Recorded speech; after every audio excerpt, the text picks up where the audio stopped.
Moramos e trabalhamos nesta terra há 24 anos. No começo, não sabíamos se esse plano daria certo, mas seguimos assim o que tínhamos proposto em nossos corações.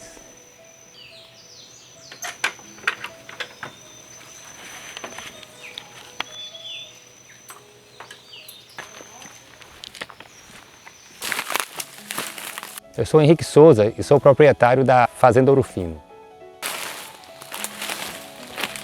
Junto com minha esposa e meus 6 filhos, optamos por esse estilo de vida. E hoje colhemos os frutos, dessa escolha, mas nem sempre foi assim. Eu fui criado no campo, mas naquele momento o campo não era a coisa mais agradável do mundo, E já no final da adolescência, início da juventude, nessa, assim, podemos dizer, nessa crise existencial, eu fui para o Sudeste. E lá me deparei, conheci algumas literaturas que me mostrou valores diferentes em relação ao campo. E aí percebi que precisava voltar, E foi nesse momento que eu conheci a Rose, que se tornou a minha esposa. Ao contrário do Henrique, eu fui criada numa cidade grande, em São Luís do Maranhão. Eu nunca havia morado no campo e nem nunca tinha visto uma vaca de verdade.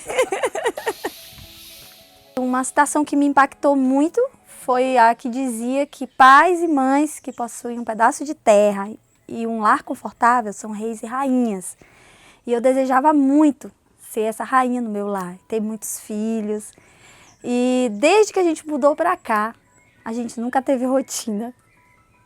O Henrique foi fazer o curso de agronomia, que durou 8 anos. Nesse período nós tivemos 5 filhos e muitas coisas mudaram. As responsabilidades foram aumentando e junto com isso, assim, a pressão de familiares e amigos e eles se perguntavam, nos perguntavam, como é que vocês vão fazer se tiver problemas de saúde, nem carro vocês possuem, como educar as crianças em casa, Então surgiram muitas perguntas pela nossa opção desse estilo de vida. Eu não tinha dúvida de que essa era a escolha certa para a nossa vida. Viver no campo, educar os filhos, plantar e ter essa vida simples.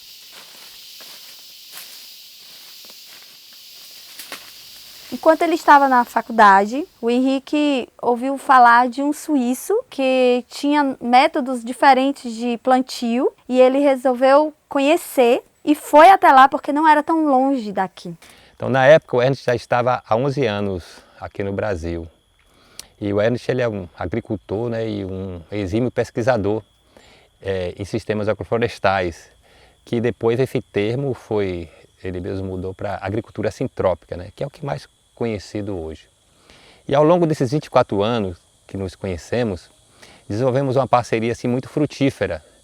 E nós temos beneficiado muito da companhia um do outro. E eu particularmente assim, me sinto muito beneficiado e muito privilegiado por tê-lo como amigo e parceiro e companheiro de trabalho e de experiências de vida também.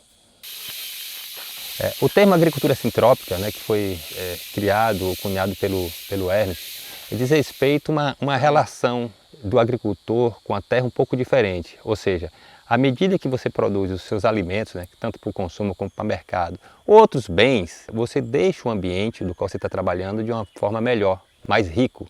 Em todos os aspectos, no aspecto relacionado à água, fertilidade do solo, biodiversidade, ou seja, esses parâmetros eles são acrescidos, melhorados com o seu manejo, com o seu trabalho, com o seu uso.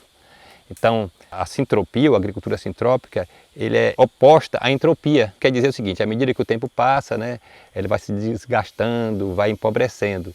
E a agricultura sintrópica, à medida que você trabalha, que você desenvolve, que você se relaciona com esses recursos vão se ampliando, vão aumentando. E aí nós, como agricultores, a gente vai fazendo essas leituras e trabalhando junto com todos esses elementos para fazer com que tenhamos uma produção farta, isenta de resíduos e com mais qualidade.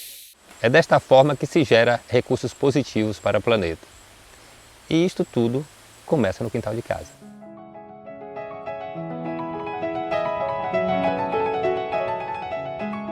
Morar no campo era o lugar mais propício para a educação que nós sonhávamos para os nossos filhos. E o ambiente saudável, ao ar livre, a natureza, o livro da natureza cheio de tantas novidades e surpresas cada dia. E foi assim que eles estudaram. O Henrique fez a parte do ensino fundamental e eu os alfabetizei. Os nossos filhos eles tinham uma missão. Antes de saírem para fazer o ensino médio, e quando eu via que eles estavam preparados, eu os direcionava para que eles construíssem suas próprias casas. Como eles não tinham ainda força física suficiente, eles organizavam os projetos, organizavam o material, faziam os cálculos e participavam ativamente da construção, né, daquele local, daquele plano que eles fizeram. E isso normalmente acontecia quando eles completavam 12 anos, que era o momento que eles se mostravam interessados, né, por esse tipo de atividade. 3 filhos mais velhos já estão no mundão. Um está fazendo, né, o curso de formação de sargento do Exército e 2 estão cursando medicina. E todos eles, né, eles pretendem e se desejam voltar, estar por perto e continuar esse trabalho na agricultura, né, na vida no campo. E os que estão fazendo medicina, eles pretendem, né, exercer a profissão utilizando assim, as práticas mais humanas, né, uma medicina mais preventiva, mais educativa. Ou seja, colocando em prática esses ensinamentos que receberam ao longo de sua formação, na infância e na adolescência. Já a floresta, 24 anos depois, ela cresceu e hoje são 25 hectares, é exuberante e produtiva. A produção de açaí e outras polpas, frutas secas, mel, se tornou um negócio próspero. Mas o nosso maior desejo é outro.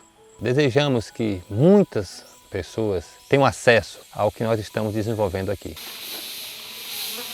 Acho que desta forma as pessoas podem sentir na mente, no corpo e no coração que é possível viver de uma forma diferente.